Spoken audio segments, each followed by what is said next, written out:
ఇప్పటిదాకా అంతా తూచ్, ఇకపైనే యుద్ధం. ఇన్నాళ్ళు కేంద్రం బిల్లులకు మద్దతు, ఇప్పుడేమో డి అంటే డి. బీజేపీ సర్కార్లో అవినీతి జరిగితే ఇన్నేళ్లలో కేసీఆర్ చేసింది ఏంటి? మోదీని కలిసినప్పుడు వంగి వంగి దండాలు పెట్టకుండా నిలదీయొచ్చుగా. రాజకీయాల్లో ఏ మాట వెనుక ఏ ప్రయోజనం దాగి ఉందో ఎవరికీ తెలియదు. ప్రస్తుతం కేంద్రం అంటేనే ఒంటి కాలిపై లేస్తున్నారు సీఎం కేసీఆర్. మోదీ టార్గెట్గా విమర్శల దాడి చేస్తున్నారు. బీజేపీతో దేశానికి ప్రమాదం, కేంద్రంలో ఆ పార్టీని గద్దెదించాలి అని కొద్ది రోజులుగా ఏవేవో చెప్తున్నారు. అవసరమైతే జాతీయ స్థాయిలో పార్టీ పెట్టేందుకైనా సిద్ధం అని ప్రకటించారు. అయితే కేసీఆర్లో వచ్చిన ఈ సడన్ చేంజ్ అందరినీ ఆశ్చర్యానికి గురి చేస్తోంది. 2014 సంవత్సరంలో అటు కేంద్రంలో బీజేపీ పార్టీ, ఇటు రాష్ట్రంలో టీఆర్ఎస్ పార్టీ ఒకేసారి అధికారంలోకి వచ్చాయి. రాను రాను ఒక్కో రాష్ట్రంలో బలం పుంజుకుంటూ బీజేపీ ప్రతిపక్ష పార్టీలకు అవకాశం లేకుండా చేసింది.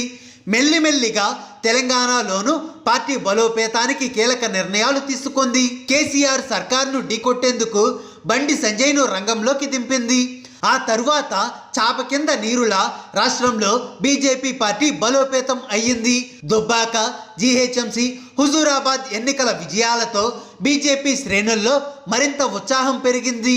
ఈ పరిణామాలు అన్నీ కేసీఆర్ గ్రహించి బీజేపీని లైట్ తీసుకుంటే కష్టం అని భావించి వ్యూహాత్మకంగా ముందుకు వెళ్తున్నారు అని అంటున్నారు రాజకీయ పండితులు. జాతీయ రాజకీయాలలో చక్రం తిప్పాలి అనేది కేసీఆర్ కల. 2018 ఎన్నికల సమయంలో ఫ్రంట్ అంటూ హడావిడి కూడా చేశారు.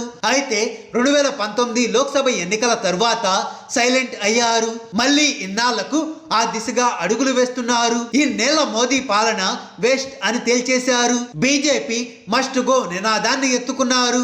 ఎన్డీఏ పాలనతో భారీ అవినీతి జరిగింది అని సంచలన ఆరోపణలు చేస్తున్నారు. బీజేపీ ప్రభుత్వ అవినీతి బాగోతాల చిట్టా తన దగ్గరకు వచ్చింది అని అంటున్నారు. సుప్రీంకోర్టును సైతం ఆశ్రయిస్తాము అని చెప్తున్నారు. 2014 నుంచి ఇప్పటిదాకా కేంద్రం ప్రవేశపెట్టిన బిల్లులకు జై కొడుతూ వస్తున్న కేసీఆర్ ఇప్పుడు ఈ సడన్ యూటర్న్ చూసి రాజకీయ పండితులు సైతం ఆశ్చర్యం వ్యక్తం చేస్తున్నారు. ఈ నెలలో పార్లమెంట్ సాక్షిగా ఎన్డీఏకు సపోర్ట్గా ఉంటూ వచ్చి ఇప్పుడు అవినీతి ప్రభుత్వం అంటుంటే హాస్యాస్పదంగా ఉంది అని చెప్తున్నారు. ఎందుకంటే ఈ నెలలో బీజేపీ సర్కార్లో అవినీతి జరిగితే బిల్లులకు ఎందుకు మద్దతు ఇచ్చినట్లు అని ప్రశ్నిస్తున్నారు. కేసీఆర్ ప్రభుత్వ అవినీతిపై కేంద్రం దృష్టి పెట్టినట్లు కొన్నాళ్లుగా బీజేపీ విమర్శలు చేస్తుంది. దీంతో కేంద్రంపై పోరాటం సాగిస్తే ఒకవేళ ఏదైనా చర్యలు తీసుకున్నా కావాలనే కక్షగట్టి కేసులు పెట్టారు అనే కలరంగిచ్చే ప్రయత్నంలో భాగంగానే కేసీఆర్ దూకుడు ఉందని అంచనా వేస్తున్నారు విశ్లేషకులు. హాయ్ ఫ్రెండ్స్, మా టుడే టుమారో యూట్యూబ్ ఛానల్ చూస్తున్నందుకు చాలా థ్యాంక్స్. మరిన్ని లేటెస్ట్ వీడియోస్ కోసం వెంటనే సబ్స్క్రైబ్ చేయండి. అలాగే ఈ బెల్ ని కూడా రింగ్ చేసేయండి. మా నోటిఫికేషన్స్ అన్ని మీ మొబైల్లో వస్తాయి. అలాగే మా వీడియోస్ మీకు నచ్చితే లైక్ చేయండి, షేర్ చేయండి, నచ్చకపోతే కామెంట్ చేయండి.